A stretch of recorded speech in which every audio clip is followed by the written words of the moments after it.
Good morning. This is Rebecca Crawl, and I was thinking about some of the things some people have been saying about, I have to do this Canvas page. I've never done this before. It's overwhelming. I don't even know what I need to have on it, what I need to do. Well, first of all, I think that depends on your district, your school, and so on.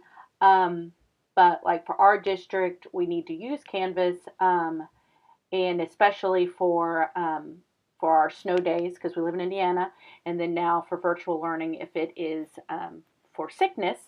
But I was just going to kind of show you around my old Canvas page that I've used for many years so that you can kind of get an idea. So maybe that can kind of help you kind of streamline your thoughts and think about what you actually will use it for. This is not how you have to use it. This is just the way I use it, have used in the past. Okay, so here we go. So here is my page from the last couple years, and usually I have a picture of my class right here. So this is actually where we used to take the picture. The end of the school year last year, since we didn't get to take end of the school year picture, I had the parents give me pictures of the kids, and I kind of cropped their little faces in here, so I kind of recreated an end of the school year picture. But anyways, but I usually have a picture of the kids here, and I change it throughout the year. The kids like to see what new picture I have. It's really exciting. If you're wanting to know, in my classroom, I teach second grade. My students are probably in Canvas at least once a day for whatever reasons, probably in this upcoming school year with the digital learning and the virtual learning and all that kind of stuff. And if they're at home, they're obviously going to be in it all the time, but it'll probably be more that they're going to be in it.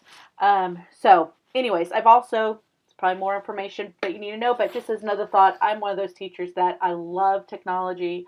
It's wonderful, but I don't like to use technology just for the point of using technology.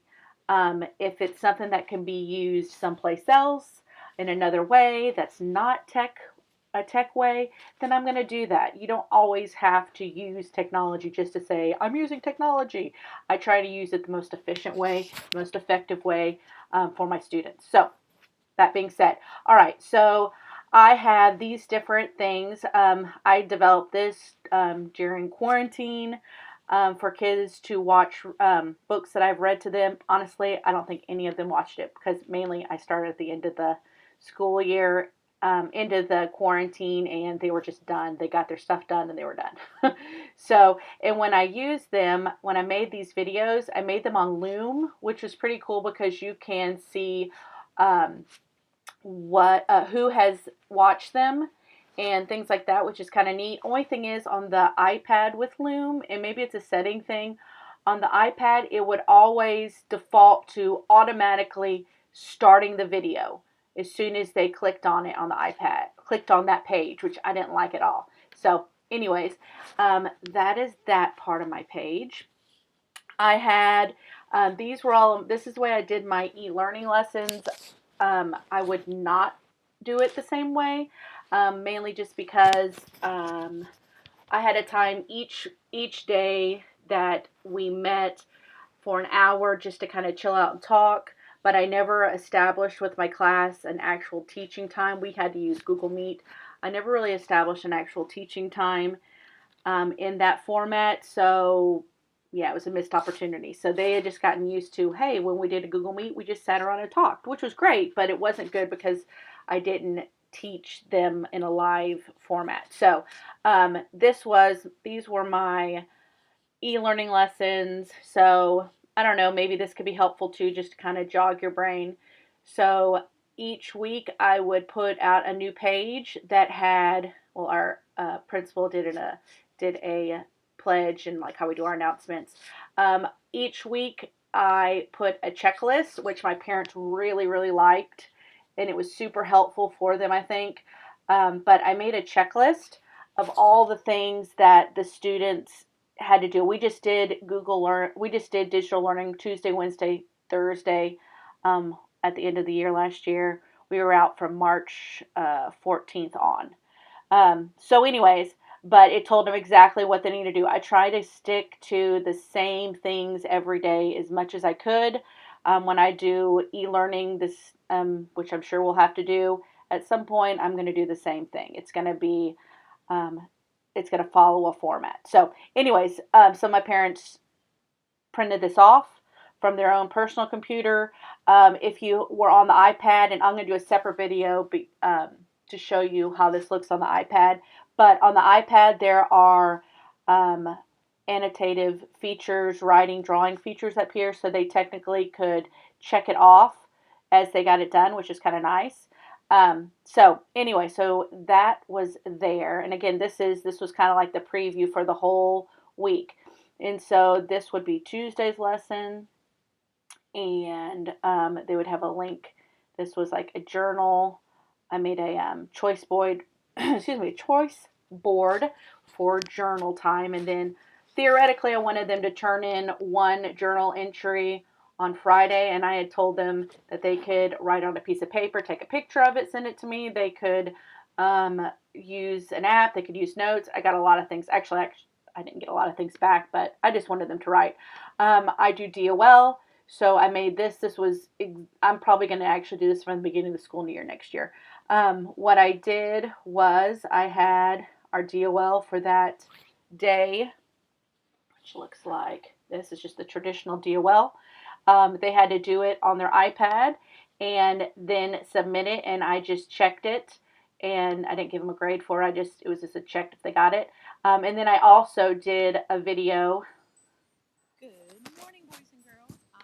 I am outside another glorious day, so I am recording this last week. So what I did was I went through and explained all the mistakes, just like I would have done in the classroom, for them to look at, and then when they did the first four I had like kind of quote unquote Friday one that they had to do that I graded. Anyways, that's kind of just how I am as a teacher. Let's see. They also had to do each day a reading assignment. I tried, especially by the end, I started doing these teaching videos like this through Loom. This is the second time I've done this video. You see how happy I am? And another thing, we're going to learn a vocabulary word, and it is called procrastination. Do not procrastinate. I procrastinated. It is now. I don't even know if you can hear those, and I just realized that. So, anyways, but I would do I'll try and show you. I did my lessons. I made slides, and then I used Loom. Ooh, that's beautiful. I used Loom, and I talked through them like I was teaching. So this is how I did my teaching. So anyways, that's how I did it. And then they had, and also had the slides here for them to access if they wanted to. And then they had like either an assignment. This was a quiz that I made right here. Let me preview it. Actually, this was a center task cards, I think it was, that I bought off of Teachers Pay Teachers, and then I just cropped them and put them in for each question and made it a digital quiz like that. It probably took almost more time doing it this way than just making it myself, but whatever. Wasn't doing anything anyways during quarantine. So they would have to do that quiz. Let's see. Then we would have every other day we do their science or social studies. Like this was a video they had to watch. And then, I use Epic like a ton. I love, love, love Epic. So if you haven't looked into Epic books, do it, especially for if you have to quarantine or do a lot of digital lessons. Use Epic. It's free. Anyways, I made a collection of books about jobs because it's one of our standards was different specialty jobs and stuff. And then I had these were three assignments that had to be done by that week, so they could do it anytime during the week. I had a spelling assignment. I had a math assignment. Here, I'll click on these. Spelling assignment. So what they had to do is they had to click on it, and then they would, thank you, then they would complete it on their iPad and then submit it, and then I would grade it.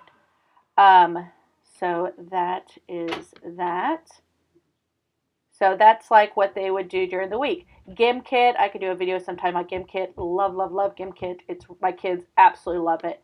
Um, so that's another cool thing. But that's kind of how my weeks went for my digital learning. Like I said, I would not necessarily do it the same way. I would do it with live teaching more. I felt very confident about getting everything taught, and I thought it went really well.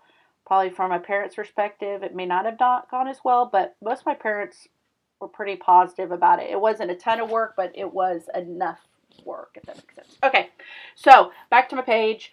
So that's where I had a link for that. Okay, I'll come back to centers. I always have a place right here for logins and passwords. I'm not going to click on it because anyways, it has my kids' stuff on it. But like every login and every password that they would need, I have on here. And what I have it here on the Canvas page. I print off a copy of it and put it on the back of their take-home folder. Like we have those green folders, have all like the places in it, compartments in it. So I do that. I give it to parents at conference time. So there's like no excuse of not knowing a password or anything. I also, since we do use iPads, there is a place for saving passwords. That is huge. So, like I said, I can make a video on that if you don't know what that is. But that's something that is super beneficial and helpful, especially for littles, so they do not have to put in their password every single time. Okay, newsletters. I had first, second, third, so on 9 weeks. So here I had like my first 9 weeks, and then this is each week I would just add the next newsletter on there. So parents could view it if they needed to. Honestly, I don't know if any parents did. Maybe now that things are more online and digital, it's kind of like they have to. I also I sent home a paper copy each week. I also last year I sent home an email with it, and I made it into a JPEG file so that it was actually embedded in the email. It's kind of like with kids, parents need to be taught that they have to actually look at everything. And to be honest, my two boys, I have a junior and a soon-to-be junior, soon-to-be freshman. I don't look at all their stuff like I should, especially not even in elementary school. So anyways, I also, on this newsletter page, I have my weekly spelling list. This is one of the places they could find it. So every week I went in and I had 2 spelling groups. I went in and put their spelling words in there. I do my spelling words differently than most people. I'm not even going to go into that right now. But anyways, I put the spelling words in there so they have access to that, as well as each week my kids do a weekly spelling contract. So I send it home and they have to complete at least 15 points of things on here, and they have to turn it in on Friday for credit. So that is also on there. I send a paper copy of all of this stuff home as well. So, but it is here so that if they ever need it, they can. But again, I'll be honest, parents usually still ask me for it. But anyways, we use Spelling City, and oh, that's not even a link. It should have been a link. But there's a link to Spelling City, but they also have the app on their iPad. Okay, so that is newsletters. Subjects. And let me go back. So when you're thinking about your Canvas page, I would say if parents used it as much as they could, I would say some of this stuff, like half of it maybe, is stuff for parents just to get the information they need. I use it like a website. So they could go back and get this stuff. It's all there for them. So when you're thinking about your Canvas page, it's not just for your kids, it's also for their parents. Okay, so subjects, what I have, all these different subjects. To be honest, a lot of them I did not use. I just used them as places to like throw information in there that I wanted to give them. Reading was a pretty good one. I had a place for reading skills, which, yeah, you can see there wasn't a lot we accessed. But like if we were talking about text features, I would refer to this, and we would get our iPads out, and I'm like, okay, we're going to talk about these text features, so let's look at them, you know. Well, these aren't the text features. This was a lesson I did. We used this book about bats from A to Z Learning. We use that to find different text features. But anyways, I use these to teach with. This is a great free resource on Teachers Pay Teachers, by the way. A place where I put an assignment. They had to make clips, videos. Clips is also an awesome app for kids to use. It is amazing. It's free, but they had to make little videos for that. These were some examples of things. So as you can, some of these are broken links. So as you can see, this reading page is a lot of things where I say, okay, get your iPad out, get in, and my kids could tell me, I got to go to subject, I got to go to reading, I'm going to go to reading. What was it? Reading skills, and I'm going to go, and I'd say, okay, now go to text features. And so they could totally do this. This is second grade. You train them, they'll be able to do it. So that is the reading one. Also for reading, let me go back. I had a listing library. I used this more in the past. I didn't use it much the last couple of years, but there are books that we read together as a class, like an actual book.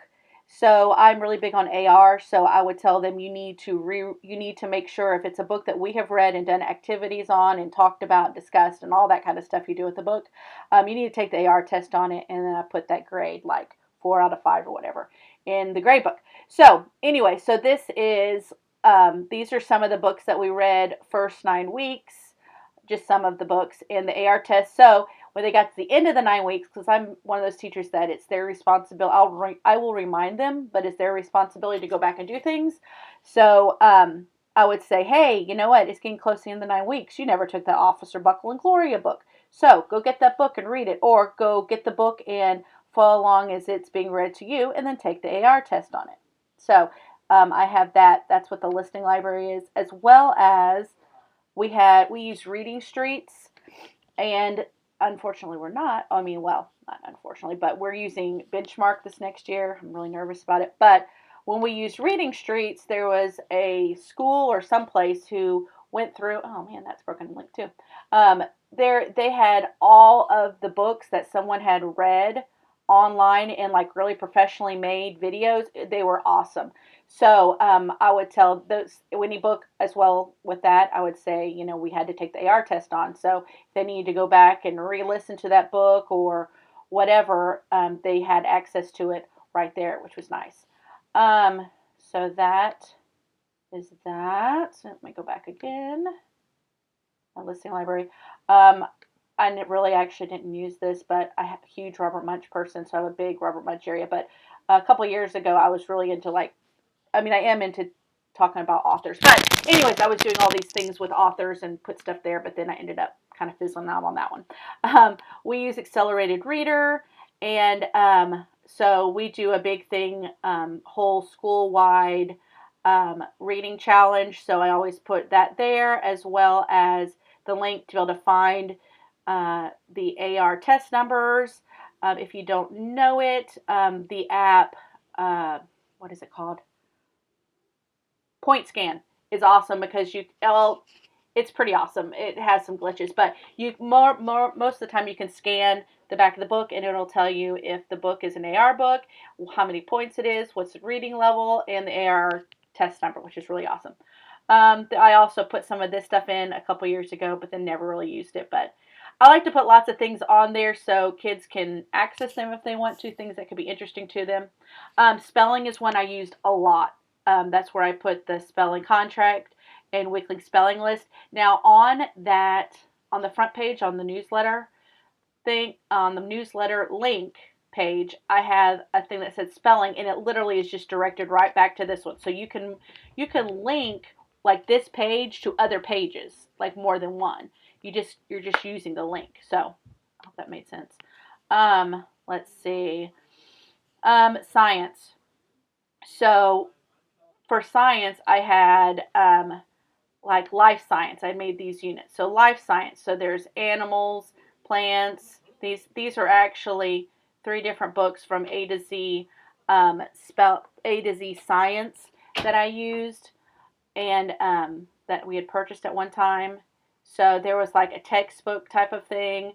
There was a link. Here's a link to different videos that go along with that unit. Go back.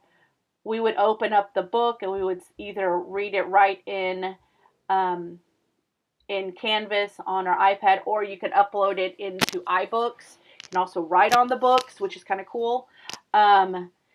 I had the vocabulary cards, picture cards, discussion cards, these different focus books. These are all different things that when we're doing this unit, I would just direct the kids and we would go to and look at. Or every Wednesday I send my iPad home for my kids to do iPad homework.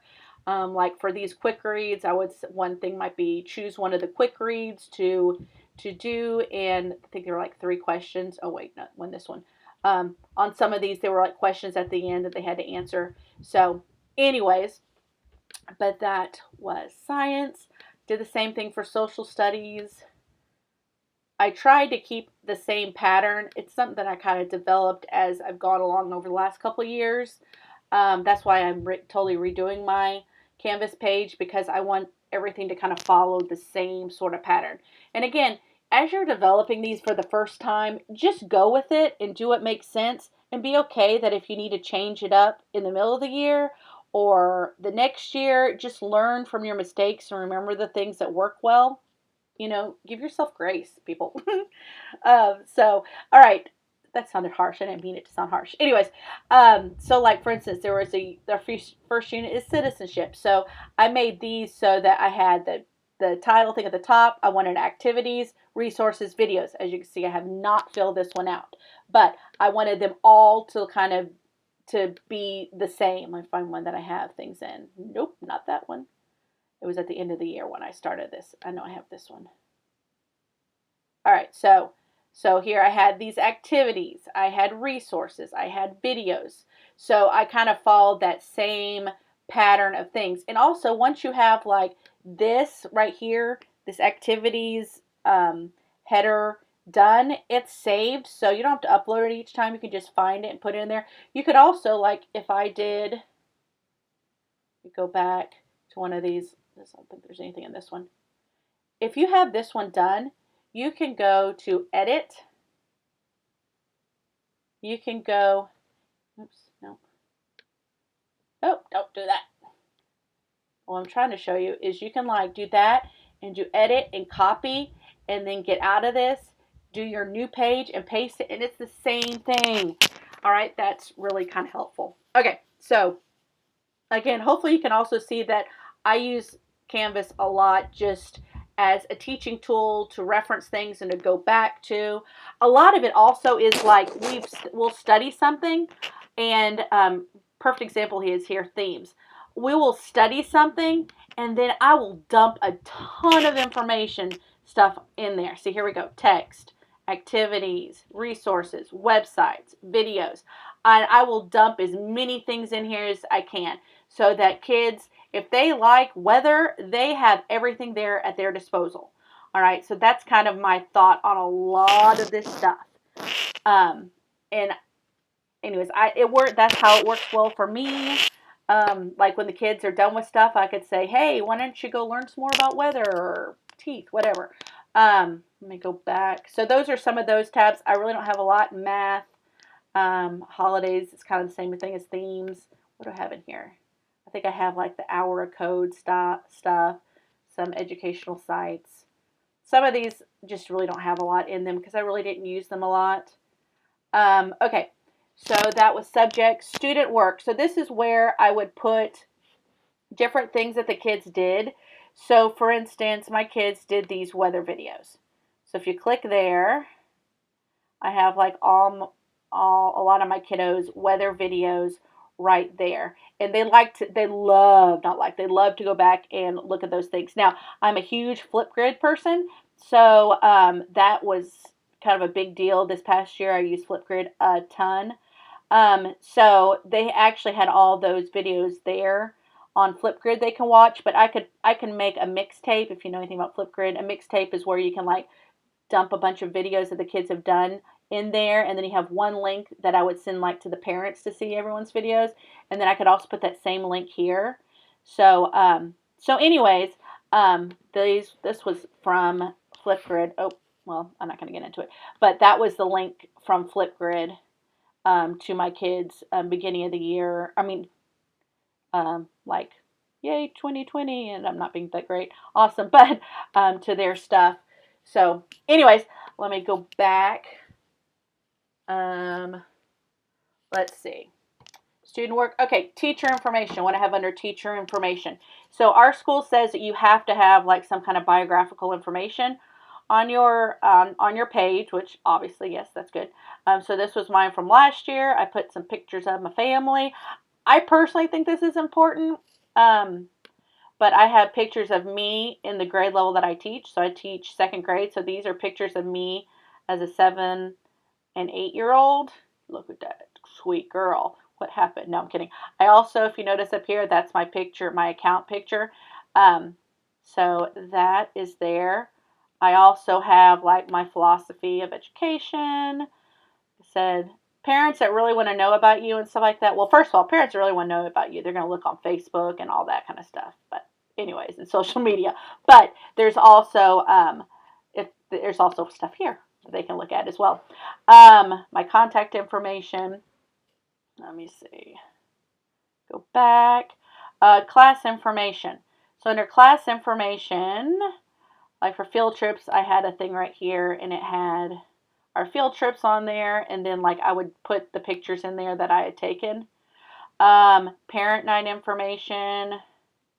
So this was like my PowerPoint slide for them to go back and look at. Again, it's all here, but I really don't think parents really look because they have a lot of things they're doing. But it's all here. So I have my whole parent night slides thingamajoober. Let's see. I had our daily schedule here for them. I have app recommendations. This is something that we made as a district. I'm a part of our district tech committee. So these are different apps that we use. I don't use all of them or anything, but these are ones that we put together, I think a year ago or so, I guess 2 years now, of different apps. Testing information. So this is where I put like what's the testing that we do and everything. Again, logins and passwords. A class list. This is our AR reading challenge we do every year. So the poster that goes with that, it's also in my room all over the place. I'm really push my kids in that area. My Twitter feed. How to remove our case because our cases get gross and then they don't charge. So that's under class information. All right, this is a long video.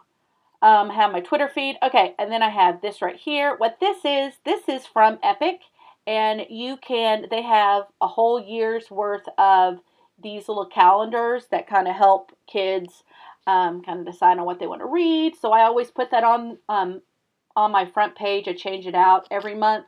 It's also kind of cool. I've used it during our RTI time for kids. I didn't use it last year because we did something different. But the year before, when I had more small groups and I had kids that would be doing things independently, I would tell them they had to choose some of these things to do. That was one of their options to do, kind of like a choice board. But that's there. Again, the app implementations. We do a common sense media thing. Actually, we didn't do it last year for digital citizenship. In contact, I put this here for site credit just in case because I used all kinds of different things just in case, just to kind of cover your butt. Make sure that you give people credit for their stuff. And then I have like some just videos from our school, and we do a big Halloween parade. So anyways, that is kind of a tour of my Canvas class course page from last year. So if you're kind of trying to figure out, oh my goodness, what am I going to do? This is what I did. It may not be what you want to do or the way you want to have it, but that's kind of the way I've done it. I know some people have done like Monday, Tuesday, Wednesday, Thursday, Friday, different things, and that's fine, however you want to do it. But I mean, I don't do it that way. obviously, unless it's like e-learning where it has to be that way. But I use my Canvas page literally as a resource for my parents and my students as I'm teaching. So there you have it. I'm going to do a video right now next on centers. So that could be something that will be really cool. You'll really enjoy. So hopefully that was helpful. And I'm sorry it was long. Bye.